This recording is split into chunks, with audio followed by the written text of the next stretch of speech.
કેમ છો વિદ્યાર્થી મિત્રો? ગયા લેક્ચરમાં આપણે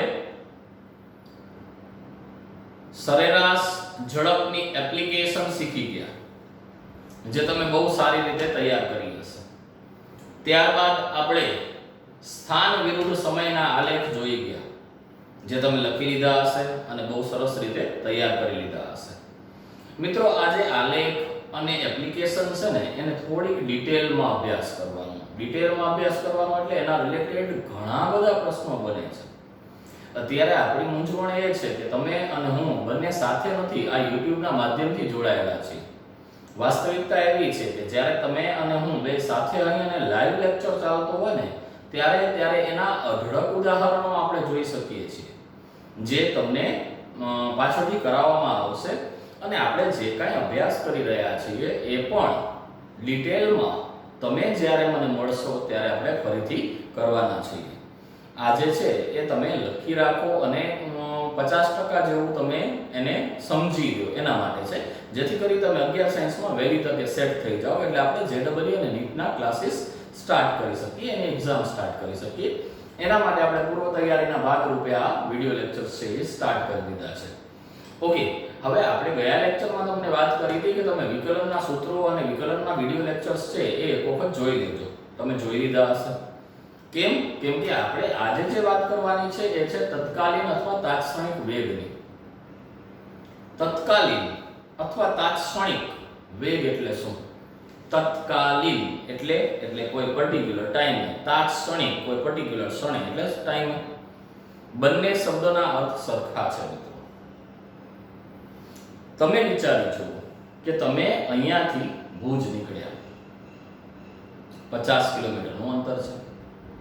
ધારો કે તમે 12 વાગે નીકળ્યા, એટલે શરૂઆતમાં તમારી ઝડપ કેટલી હશે? તો કે 0, કેમ કે તમે ગાડીની શરૂઆત કરી હશે, સ્ટાર્ટ કરી હશે. ધીમે ધીમે એની સ્પીડ વધશે, 10 કિલોમીટર પ્રતિ કલાક, 20 કિલોમીટર પ્રતિ કલાક. પછી રોડ ખાલી હશે એટલે બહુ વધી જશે. વચ્ચે ક્યાંક ડાયવર્ઝન આવશે, અથવા તો બમ્પ આવશે, અથવા ફાટક આવશે, તો એની સ્પીડ ઘટી જશે, 0 પણ થઈ જશે, ક્યાંક ઊભી પણ રાખવી પડશે, અને ફરી પાછી એની સ્પીડ કંઈક મળશે. અને ધારો કે તમે ત્યાં લગભગ 1 કલાકમાં પહોંચે, તો 50 કિલોમીટરનું અંતર છે એ તમે 1 કલાકમાં કાપ્યું, એટલે તમારી સરેરાશ ઝડપ છે એ 50 કિલોમીટર પ્રતિ કલાક કહેવાય. પણ તમારી તાત્ક્ષણિક ઝડપ એટલે કોઈ પર્ટિક્યુલર ટાઈમે, એક્ઝેક્ટ સમયે જે ઝડપ છે એ 50 ના કહેવાય. ધારો કે તમે અહીંયાથી ડ્રાઇવિંગ સ્ટાર્ટ કરી અને ત્યાં જાઓ છો અને મારી જોડે તમે ફોનમાં ચર્ચા કરો છો. હું તમને પ્રશ્ન પૂછું છું, તમારી ઝડપ કેટલી છે? એટલે તમે ધારો કે હું તમને 12:15 પ્રશ્ન પૂછું છું. તમે નીકળ્યા 12 વાગે, 1 વાગે ત્યાં પહોંચ્યા, 12:15 મેં તમને પ્રશ્ન પૂછ્યો, તમારી ઝડપ કેટલી છે? તમે કહેશો 80 કિલોમીટર પ્રતિ કલાક. તો એને એ 12:15 એટલે કે 12:15 ટાઈમની ઝડપ કહેવાય, એને તાત્ક્ષણિક ઝડપ કહેવાય. ધારો કે 12:20 પાછું મેં તમને પૂછ્યું તમારી ઝડપ કેટલી છે? તમે કહેશો 70 કિલોમીટર પ્રતિ કલાક. તો એ 70 કિલોમીટર પ્રતિ કલાકને 12:20 ના સમયની તત્કાલીન ઝડપ કહેવાય. વાતને તમે સમજો છો? ઝડપ, તત્કાલીન ઝડપ, એનો અર્થ શું થાય? કોઈ પર્ટિક્યુલર ટાઈમે ઝડપ. કેવી રીતે મળે? સમયને ખૂબ જ નાનો કરી નાખીએ. તમારે સરેરાશ ઝડપ શોધવી હોય ને, તો ધારો કે હું તમને એમ કહું કે કોઈ પદાર્થ છે એના સ્થાન, આવી રીતે હું તમને કહી દઉં કે પદાર્થનું સ્થાન અને સમય મેં તમને આપી દીધું.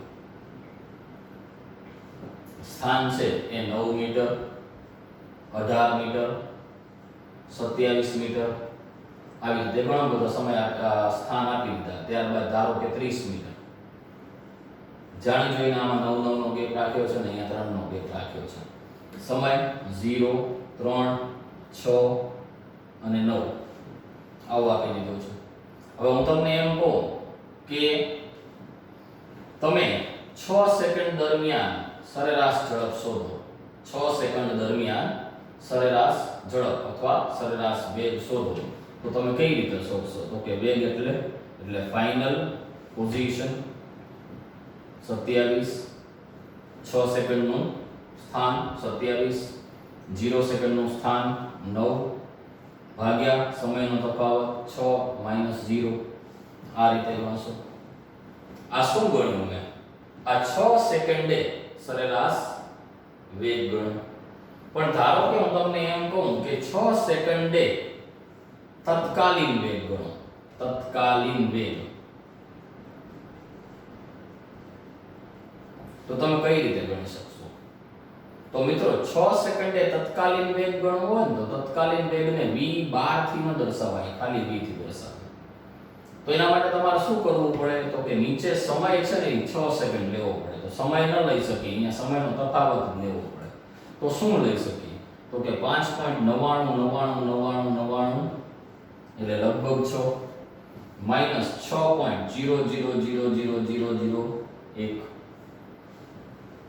આ સમયે સ્થાન અહીંયા લખવાનું, આ સમયે સ્થાન અહીંયા લખવાનું અને એનાથી જે મળે ને એને કહેવાય એનો તત્કાલીન વેગ.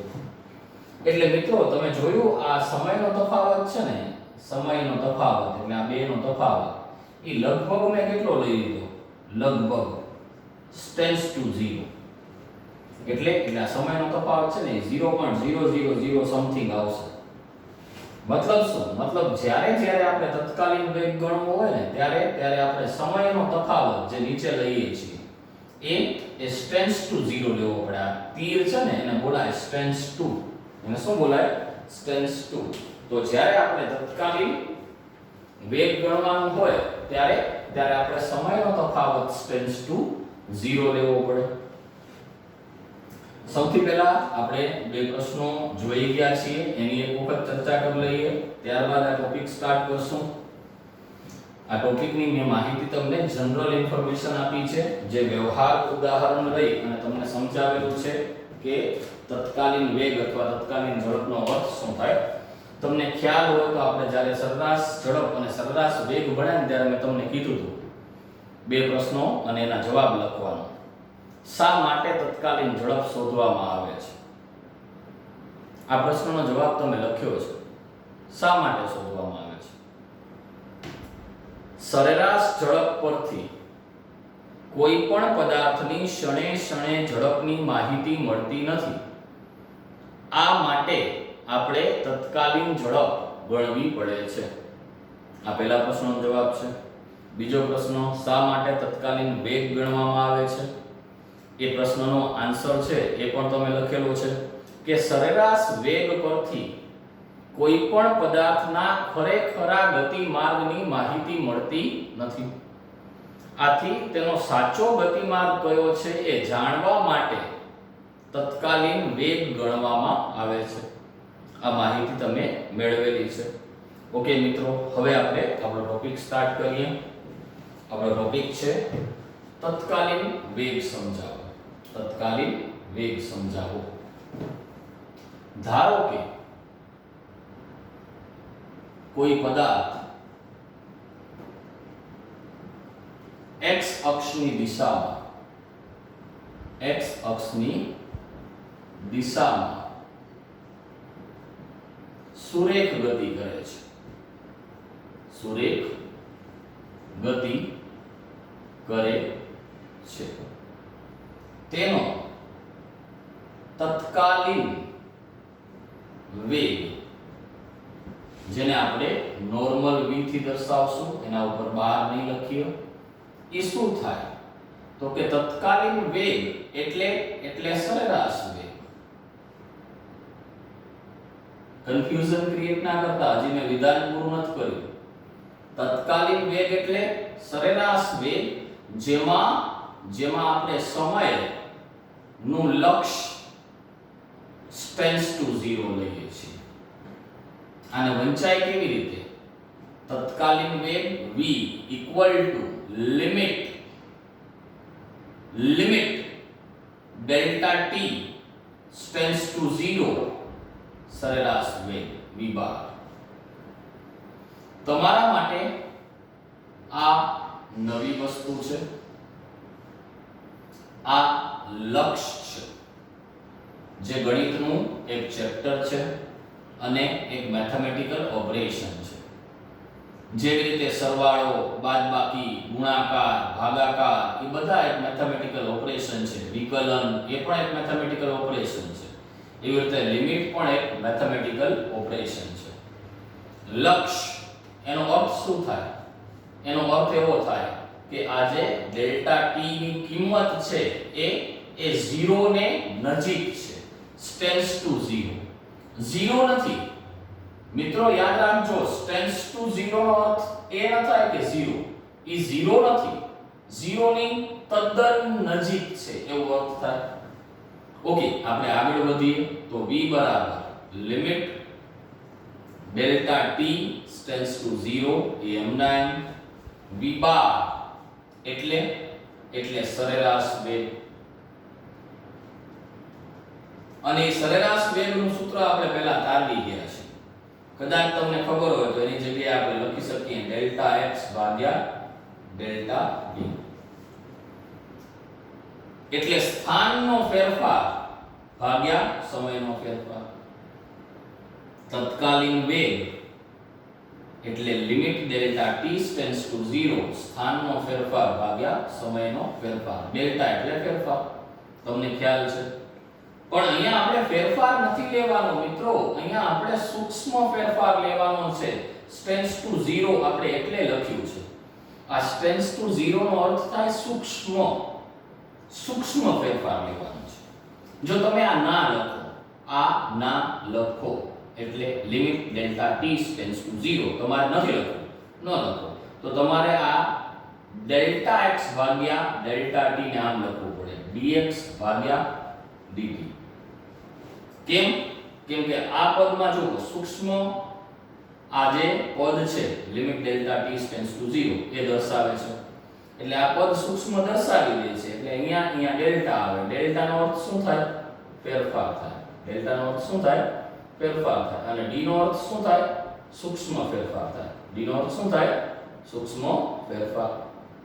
તો સૂક્ષ્મ દર્શાવવા માટે તમે આ પદ લખ્યું, પણ ધારો કે આ પદ નથી લખતા તો ચાલે. તો ડેલ્ટા ની જગ્યાએ શું લખવાનું? d, કેમ કે d પણ સૂક્ષ્મ ફેરફાર દર્શાવે છે. તો મિત્રો આ પ્રમાણે આપણે v બરાબર સૂત્ર તાર્યું dx ભાગ્યા dt. dx ભાગ્યા dt એટલે શબ્દમાં શું લખી શકાય? તો શબ્દમાં લખી શકાય x નું t પ્રત્યે વિકલન. x નું t પ્રત્યે, ખબર છે છેદમાં હોય એના પ્રત્યે થાય એટલે x નું t પ્રત્યે વિકલન. એટલે v બરાબર થઈ જશે dx ભાગ્યા dt, જેને x ડોટ થી પણ દર્શાવાય. x ઉપર બિંદુ ડોટ, x ડોટ ક્યાંય આવું લખેલું હોય તો એનો અર્થ શું થાય? x નું t પ્રત્યે વિકલન dx ભાગ્યા dt થી પણ દર્શાવાય અને x ડોટ થી પણ દર્શાવાય. તો આ રીતે પણ આપણે લખી શકીએ મિત્રો એને. એટલે આ રીતે આપણે તત્કાલીન વેગની માહિતી મેળવી. હવે આ જે તત્કાલીન વેગ છે એનું એક ઉદાહરણ લઈએ. ધારો કે તમને એમ કહેવામાં આવે કે એક પદાર્થ સમીકરણ x બરાબર t² + 3t + 6 અનુસાર ગતિ કરે છે. તેનો t બરાબર 0 થી t બરાબર 3 સેકન્ડ દરમિયાન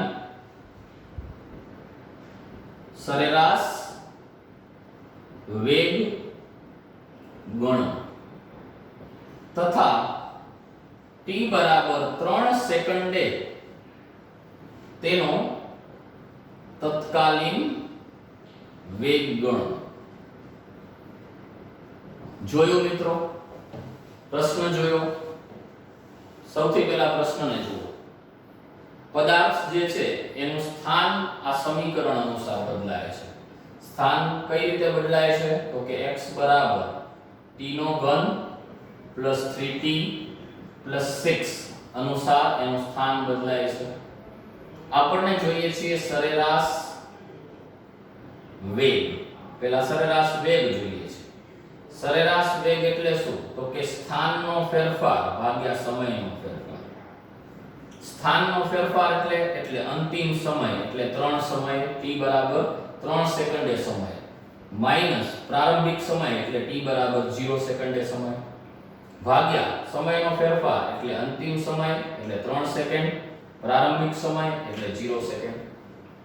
કાંઈ જ હજી સુધી નથી કર્યું, જે તમે જાણો છો ને એટલું જ કર્યું છે. હવે x3 એનો મતલબ એમ છે કે આ સમીકરણમાં t ની જગ્યાએ શું મૂકવાનું? 3 મૂકવાનું, કેમ કે સમય 3 હતો ને. તો v બાર એટલે સરેરાશ વેગ 3 મૂકી એટલે શું થઈ જશે? તો કે 9, અહીંયા 3 મૂકશું એટલે 9 પ્લસ 6 માઈનસ 0 સેકન્ડે સમય એટલે આમાં 0 મૂકવાનું.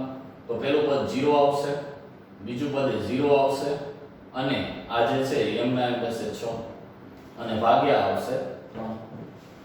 તો મિત્રો આનો સરેરાશ વેગ આવશે 9 પ્લસ 9 પ્લસ 6 માઈનસ 6 ભાગ્યા 3 એટલે v બાર આવશે 9 ને 9 18 ભાગ્યા 3 એટલે 6 મીટર પ્રતિ સેકન્ડ. જોયું મિત્રો, આ દાખલો છે આપણે અડધો ગણ્યો હજી. હવે આપણે તત્કાલીન વેગ ગણીએ, જે તમારા માટે નવી વસ્તુ છે. તત્કાલીન વેગ તો આપણે હમણાં એનું સૂત્ર લઈ આવ્યા કે v બરાબર શું થાય? તો કે dx ભાગ્યા dt થાય. v બરાબર શું થાય? dx ભાગ્યા dt. તો d ભાગ્યા dt એને એમને એમ રહેવા દઈએ અને x ની કિંમત આપણી પાસે છે એ મૂકી દઈએ. x ની કિંમત શું છે? t નો ઘન પ્લસ 3t પ્લસ 6. તો મિત્રો હવે આનો અર્થ શું થાય? આનો અર્થ એ થાય કે આનું t પ્રત્યે આપણે વિકલન કરવું છે. કઈ રીતે થશે? તો t ના ઘનનું થશે 3t². ટોપી આગળ, ટોપીમાંથી એક ઘટી જાય. 3m ના m અચળ ચલિત સાથે ગુણાકારમાં છે એટલે m ના m બચી જશે. t નું t પ્રત્યે વિકલન 1 થાય. જેવી રીતે x નું x પ્રત્યે વિકલન 1 થાય એવી રીતે t નું t પ્રત્યે વિકલન 1 થાય અને 6 નું વિકલન 0 થઈ જશે. કેમ? કેમ કે એની સાથે કોઈ ચલિત પદ નથી. તો v બરાબર તમને શું મળ્યું? તો કે 3t1 3 મળ્યું. હવે આમાં આપણે t ની કિંમત મૂકીએ, પરંતુ t તાત્ક્ષણિક વેગ અથવા તત્કાલીન વેગ આપણને ક્યારે ગણવાનો છે? 3 સેકન્ડે. એટલે t બરાબર 3 સેકન્ડ આમાં મૂકીએ તો v બરાબર થઈ જશે 3 * 3² + 3 એટલે v બરાબર થઈ જશે 9 તેરી 27 + 3 એટલે v બરાબર આવશે 30 મીટર પ્રતિ સેકન્ડ. તો મિત્રો જોયું, એનો સરેરાશ વેગ જે છે એ આપણને મળશે 6, પણ તત્કાલીન વેગ આપણને મળશે 30. ઓકે, હવે ખાસ યાદ રાખશું કે તત્કાલીન વેગ અથવા તાત્ક્ષણિક વેગ ને માત્ર વેગ શબ્દથી દર્શાવી શકાય. ઘણા બધા મિત્રોને આ તકલીફ પડે. દાખલામાં ક્યાંય એવું લખેલું હોય ને કે પદાર્થનો વેગ શોધો, એટલે સમજી જવાનું કે ઈ વેગ કયો છે? તત્કાલીન વેગ શોધવાનું કહે છે, સરેરાશ વેગ શોધવાનું કહેતા નથી. કેમ? કેમ કે જો મિત્રો સરેરાશ વેગ શોધવો હોય તો શબ્દ લખવો પડે સરેરાશ. માત્ર એમ લખેલું હોય કે વેગ શોધો એટલે કયો વેગ શોધવાનો? તત્કાલીન વેગ શોધવાનો. તત્કાલીન લખે કે ખાલી વેગ લખે, બેનો અર્થ સરખો થાય. તો મિત્રો આમ આપણે તત્કાલીન વેગની પ્રાથમિક માહિતી મેળવી. હજી આમાં ઘણું બધું સમજવાનું છે, પણ તમારા મગજમાં આ સરખી રીતે બેસી જાય, ડાયજેસ્ટ થઈ જાય, ત્યારબાદ આપણે નવા વિડિયો લેક્ચરમાં નવી વાત કરીશું. ધન્યવાદ મિત્રો.